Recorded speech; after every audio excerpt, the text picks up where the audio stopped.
생명안전기본법은 사람의 생명과 신체가 함부로 손상되지 않고 안전하게 살 권리가 모두에게 있다는 점을 법적으로 명시하고 국가에게 국민의 안전을 지켜야 할 책무가 있음을 명확하게 하며 이 안전권을 보장하기 위해 국가, 지방자치단체, 기업에서 지켜야 할 원칙을 명시한 기본법입니다.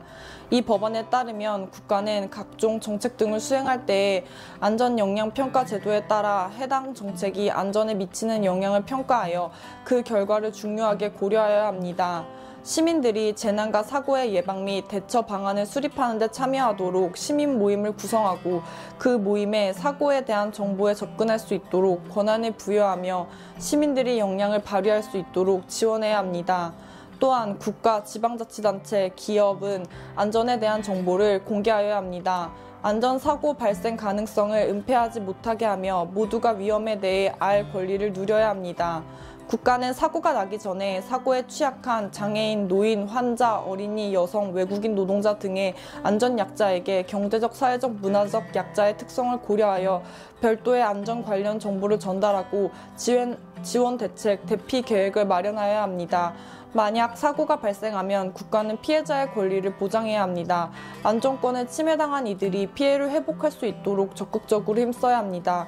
그리고 재발 방지 대책을 세우기 위해 구조적인 원인을 들여다보고 사고 대응이 적절했는지를 따져보는 독립적인 조사 기구를 마련하도록 해야 합니다.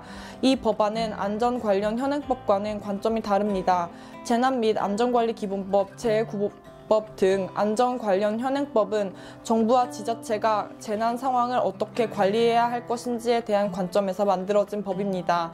자연재해 발생 시 이재민 보호와 지원 절차에 초점이 맞춰져 있는 법이기도 합니다.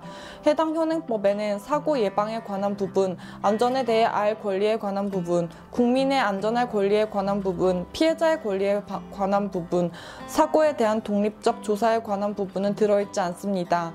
이제까지 산업재해 피해자들이 본인의 산업재해가 왜 발생했는지를 알고 싶다고 진상규명을 요구했던 이유, 재난참사 피해자들이 진상규명과 재발방지를 요구하며 해당 재난참사특별법을 만들고자 노력했던 이유도 관련 법적 근거가 없었기 때문입니다.